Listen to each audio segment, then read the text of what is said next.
One of the biggest stories of the year, TikTok influencer ordered to pay $1.75 million for destroying the manager's marriage. It's unique to North Carolina, alienation of affection. If you're watching this video, like and subscribe. I'm telling you, we got stuff that you're not going to see anywhere else. We got my main guy, Randall. He knows all about alienation of affection. He studied this for years. So we're going to get into it.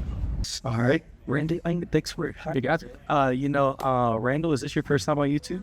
I believe so, yeah. All right, so I guess in this capacity, there's no promise that I hadn't been on there before. No, you've done some stories, and today we're going to talk about this very big case. TikTok star, this TikTok influencer is ordered to pay $1.75 million for destroying manager's marriage. That brings up the alienation of affection conversation, and that's what we're here. What is that?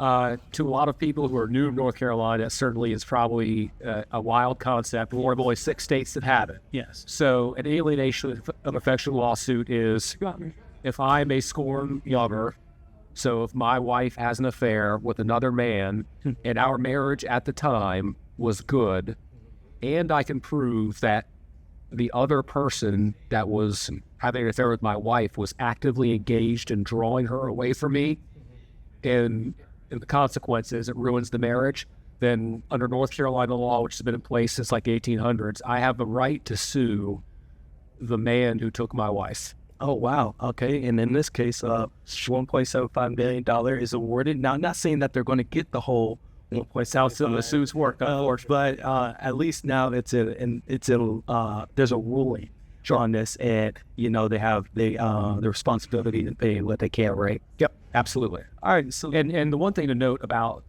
this ruling is, if you read the details, 1.75 million was the overall damages. Now, the social influencer was ordered to pay 1.5 for alienation of affection. Okay, so that's 1.5 that the other person would need to pay for ruining the marriage. Okay. She also got $250,000 for criminal conversation. Oh. So it's two different aspects. There are two different torts when it comes to this.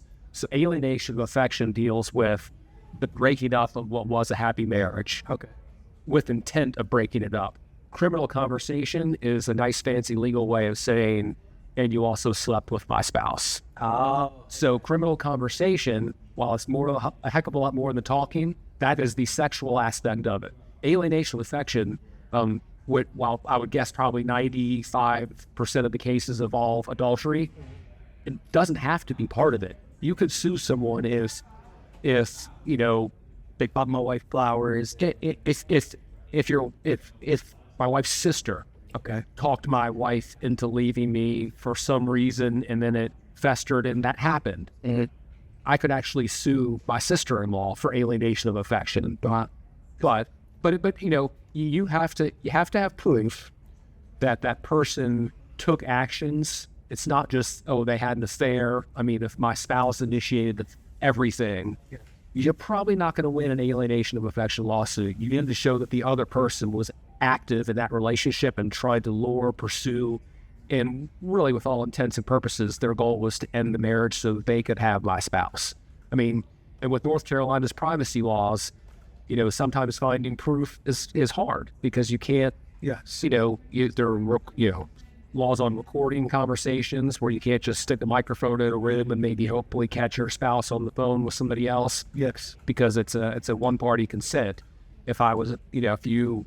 If you're talking to your spouse and you're suspicious that they were having an affair and you're trying to get details, or maybe you found something, you're allowed to record that conversation as long as you are having it because you're the one party that's consenting to it.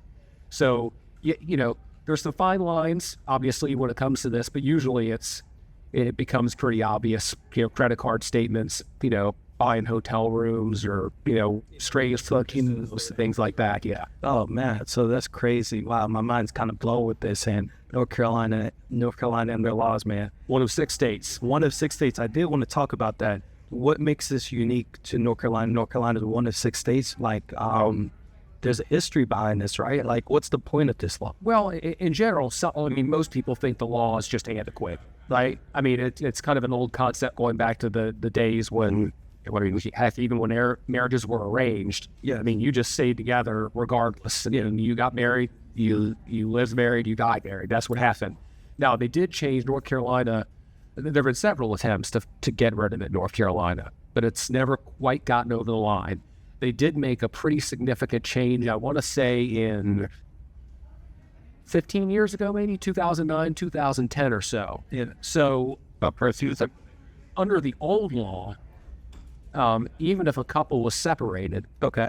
and even if the intent of their separation was to never get back together, if the person you were separated from started having an affair, under the old law, you could even sue for alienation of affection for that, even though you guys were apart with no intent on getting back together, you could still sue for that. They abolished that in 2009. So now it has to be during the marriage itself, pre-separation. So that's the one's fairly, I mean, it's a fairly significant change, but it's still not abolishing it, which there have been efforts to, and it just won't get a little live. Well, that amendment was a good idea, I believe. Don't you think?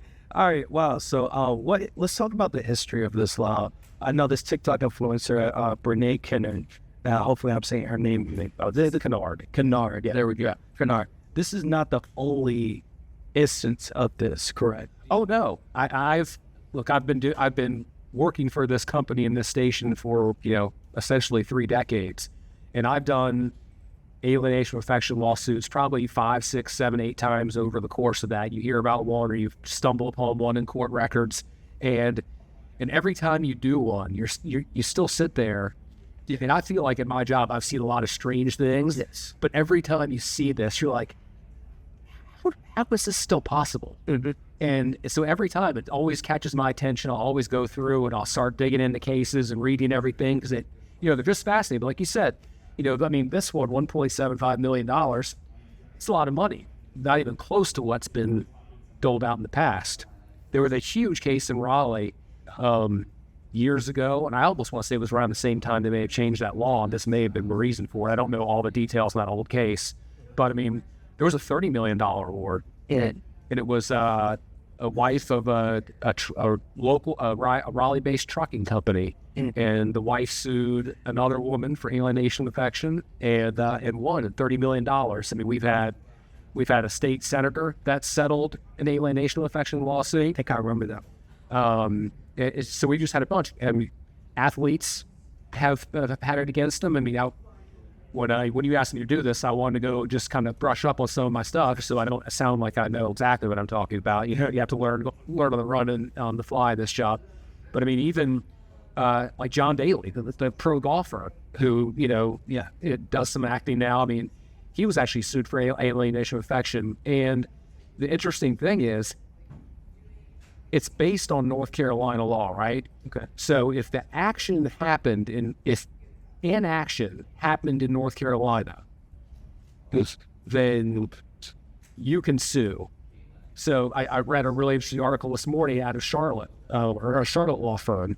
So, because someone had written in that said, I'm a South Carolina resident, but, my husband's having an affair with someone in North Carolina and visiting them. Can I still sue for alienation of affection?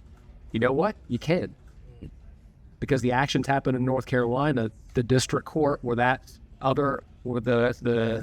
mistress or the boyfriend live, could actually counts, and you could file it either in federal court for multi-jurisdictional oversight, or you can file it in the county where that other person lives, or where the action happened, where the hotel was, where you knew they may have had an encounter. I mean, it's crazy. So I guess the biggest advice and the takeaway of this is loyalty. Stay loyal. I mean, That's a nicer way than I would have said it. Okay, well, how would you have said it? Well, this is YouTube, right? Yeah, this is right. And this is right. Well, either which way, thank you so much for you. You got it. Also, Randall, I want to talk about a little bit.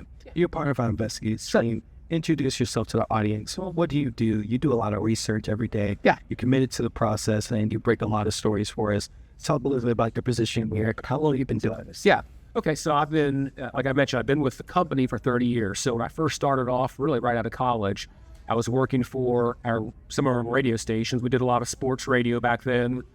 We were kind of the hub for a lot of local college football and basketball, where even UVA games and ECU games all came to our station, and we would patch them the old-fashioned way, regional, to stations all over the place. So I did that. I was kind of the board op guy for the Durham Bulls games on the radio. I co-hosted auto mechanic talk show, which is really funny because back then I probably only knew how to put gas in my car. So I was more of the sidekick kind of fun guy.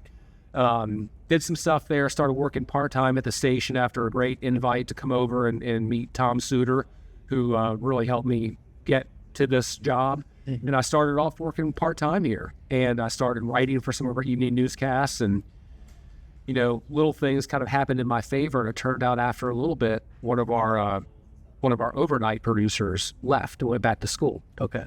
And back then we were only doing an hour. Go figure that. I think we do 4 hours now, 5 hours core. We're talking about the whole day. We're on like 15 hours. Yeah. 8 to 15, 18. So back then we only had an hour. It was 6 to 7. And so, our EP talked to some of the evening producers, said, hey, he's been writing for you.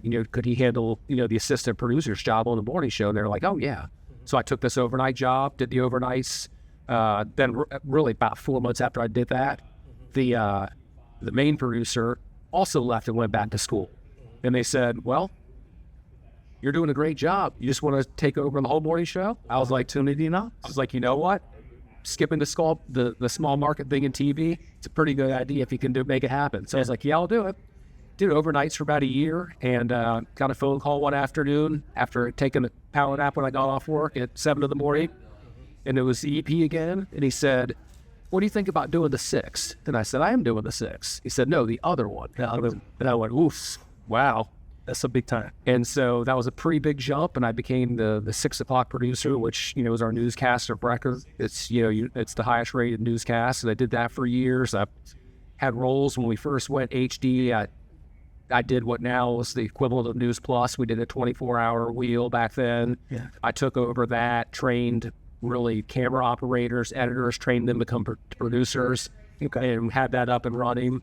And then once that kind of was moving along, the news director came to me, and the News and Observer, the paper here in Raleigh, was really stepping up their investigations. And he came to me and said, we can't fall behind. They're getting some traction in these investigations. I need someone to do it. There's no one else that can do it than you. Mm-hmm. And so I took over as the investigative producer and worked for years with Colin Browder. And then when he decided to leave the business, now Sarah Kruger. So, she and I work as a team. Sometimes we work together on stories. Sometimes we work completely separate on stories, whether it's tips, whether tips from the public, whether it's tips from sources that we work with. Mm-hmm.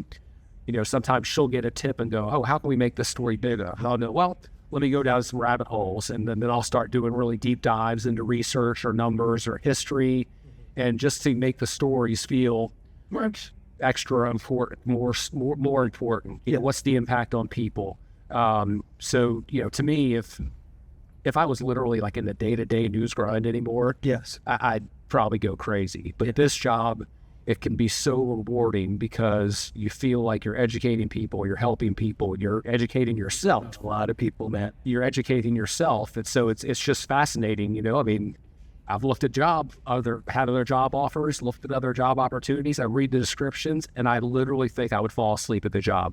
This just offers so much, and you're always so busy. You don't have nothing to do ever, but you could also work at your own pace. And if you feel like you really have something good cooking, you get the time to let it cook. Mm-hmm. You don't have to throw something on. So it's really, really, really rewarding in a lot of ways. Well, you know what? We're glad to have you. Thank you so much for your time. You got it, man. Thanks.